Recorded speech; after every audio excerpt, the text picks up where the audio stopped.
Good morning, I'm Chris Fox, and today we're going to be asking a very important question. Are goals worthless? Now, this is an interesting question for those who follow my channel for a while because you know how I approach goals, but hear me out. Every year, in January, just a few days back, most of us are going to set a New Year's resolution, those of us who haven't given up the concept because we failed so many times.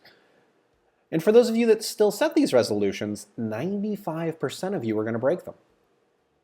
Now, with those dismal odds for goal setting, one has to ask, what kind of psychological damage are we doing to ourselves when we consistently set goals that we fail at? Because that's driving home in our psyche, what we can't do this. So are goals worth setting, or are they more trouble than they're worth? And my answer is a qualified yes. Yes, they are worth setting if you are setting the right type of goals and you're going about it the right way. So today I'm going to go over the system that I use to do that. There are 5 steps to my system, but I would encourage you to kind of shuffle them around and use your own system based on what you see me do. For an example, instead of talking about writing like I normally would, I'm going to talk about weight loss, and the reason for this is twofold. First, telling you, hey, I'm going to publish 12 novels this year. This is how I'm going to do it. It's daunting, it's overwhelming, it's hard for you to relate to, most of you out there who are not publishing that many books. And also because it's harder to track in the short term, and I want to be able to show you guys my progress over the next few weeks. So instead, we're going to talk about weight loss. A lot of us are trying to lose weight. It's January. It's the most common New Year's resolution of them all. So we'll talk about what my plan is to lose weight, and I'll show you exactly how I'm implementing it. So without further ado, let's jump into the next section of the video, and we'll start talking about how this system works. Okay, so here's the breakdown of the system. Step 1 is to make your goal compelling. So the mistake that I used to make is I would make lackluster goals. So here we are, it's early January, I put on 10 pounds in the last year. So I could say I want to lose 10 pounds. But saying I want to lose 10 pounds, what do I get by losing 10 pounds? There's nothing compelling about that. There's no reason why I'm going to want to follow through and do the massive amount of work necessary to lose weight. So what I did instead is I tied the goal to a very specific event, and this is something that I'm visualizing in my head. For those that don't know, in late April, I'm flying to a writers' convention, the Smarter Artist Summit in Austin, Texas, and I've been invited to speak at that summit, which means I'm going to be up on stage in front of 150 of the most talented authors in the indie world. When I step out on that stage, I have 2 choices. I can go out there 15 pounds heavier than I was at my recent peak, or I can step out there in the best shape of my life, feeling good and looking good. Now, one of those is going to mean that I'm proud to step out on that stage, and the other means I'm going to be ashamed. So this is compelling for me. I really want to lose this 15 pounds. And I know I can do that, but not without a plan. So that takes me to the second part of this process, which is to break it down. Break down that goal. So let's take a look at mine. This convention is at the end of April. It's about 15 weeks away. I want to lose 15 pounds. Ergo, I need to lose 1 pound a week. Now this makes it enormously simple because I'm no longer looking at this big massive, oh God, I got to lose a bunch of weight. All I have to do every week is lose 1 pound. Now, I've lost weight in the past. I used to tip the scale at over 300. I'm 70 pounds lower than that now. And when I lost the weight before, I learned kind of a lot about what's involved. And it really just comes down to a game of math.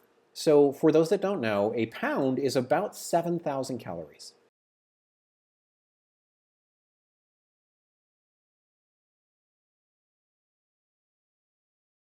Which means I need to figure out how many calories I'm burning a day, and then eat 1,000 less calories than I burn. And if I do that, I will lose a pound consistently every single week.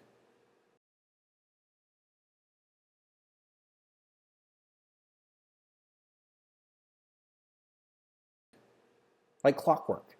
And I know that this works because I've done it before. So breaking down the goal into manageable steps is going to make it way, way easier for me to do. And you can replicate this with your writing. Do you want to write a 100,000 word book? How many words can you write in a day?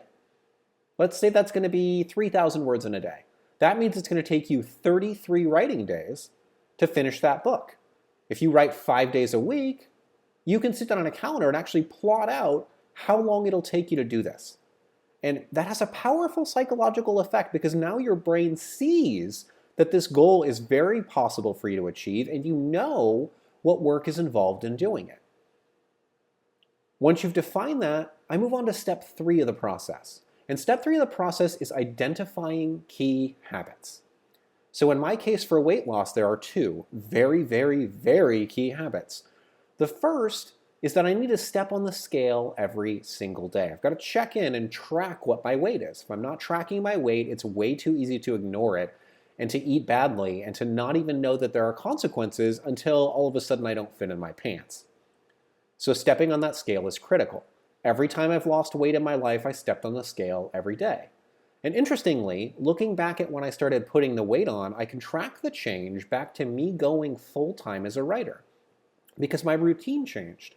Up until that point, I'd get back from the gym, I would get ready in the bathroom, and while I was in the bathroom, right before I showered, I would step on the scale every day. So I had this habit where I was recording my weight. After I went full-time, I'd usually get back from the gym and come out and do a couple writing sprints, and I'd have breakfast and I would forget to weigh myself. So I stopped doing it. So all I have to do is reclaim that habit, and that key habit is back in my life.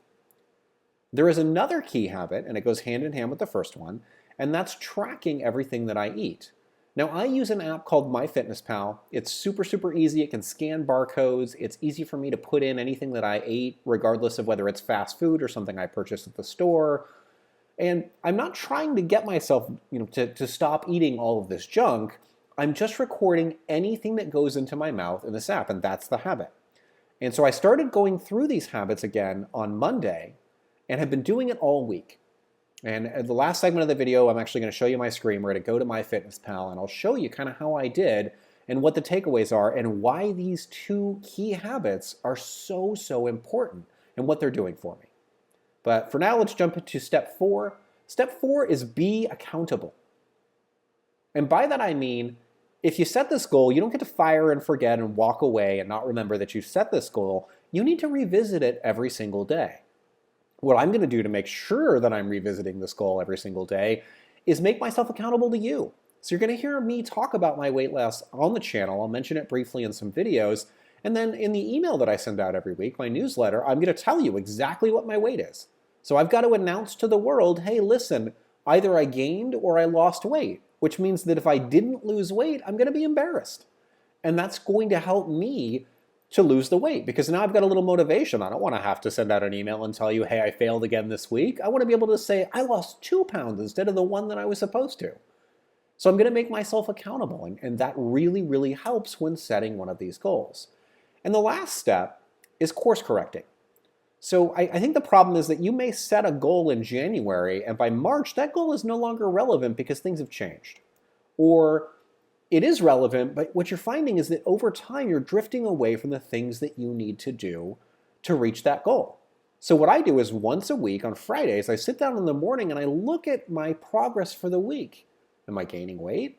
Am I losing weight? How am I doing with this goal that I've set myself?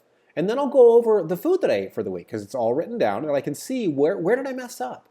What went wrong? What can I do better? What habits can I work on that are going to improve my chances of hitting those goals? And those are the 5 steps. If you use those, you can pretty much accomplish almost any goal. But without those steps, if you stop at the end of step 1 and you're just kind of defining this goal, a goal without a plan is just a wish, as Tony Robbins said. You're not going to be able to accomplish it unless you've got a plan. And so looking at my 5 steps, feel free to use them if you think they'll be worth using for you. But if they're not, come up with your own system. Come up with a way for you to kind of gamify whatever it is you're trying to accomplish. Because when you do that, you are vastly, vastly more likely to finish that goal. Okay, here's a look at how I did for the week. So on the first day that I recorded my weight in a very long time, it was 233.2, which is horrifying. And I know I've got to do something about it. But it's not going to happen overnight. So I'm just focusing on the key habits of recording the weight and recording the food. So day 1, I did pretty well. I ate within my calorie goals. I recorded everything just like I was supposed to. And The day went great, but that night I didn't sleep very well at all, and I ended up getting out of bed at 3:30 because I just couldn't sleep. So here I am exhausted in the morning, and the next day, Tuesday, I ate terribly, absolutely terribly. I had McDonald's for lunch, I had pizza for dinner, but I forced myself to record that. So the following day, my weight spiked up. It was even higher than it was on Monday. And I could track that. I could see it was linked to how I had eaten the day before. So that gave me the renewed drive to try to get a handle on my weight. And you can see the next day, Thursday, the day I'm recording this, my weight has gone back down. And if I'm good again today, it'll go down again tomorrow. So now I've got this cause and effect, I guess, system where I can see how what I'm eating is affecting my weight. And these two things together are going to be very powerful. It's the core of how I will end up ultimately losing the weight. So expect to hear more about this in the coming weeks, and we'll show you how I continue to refine my goals and go through the last steps in the process in order to kind of be the person I want to be.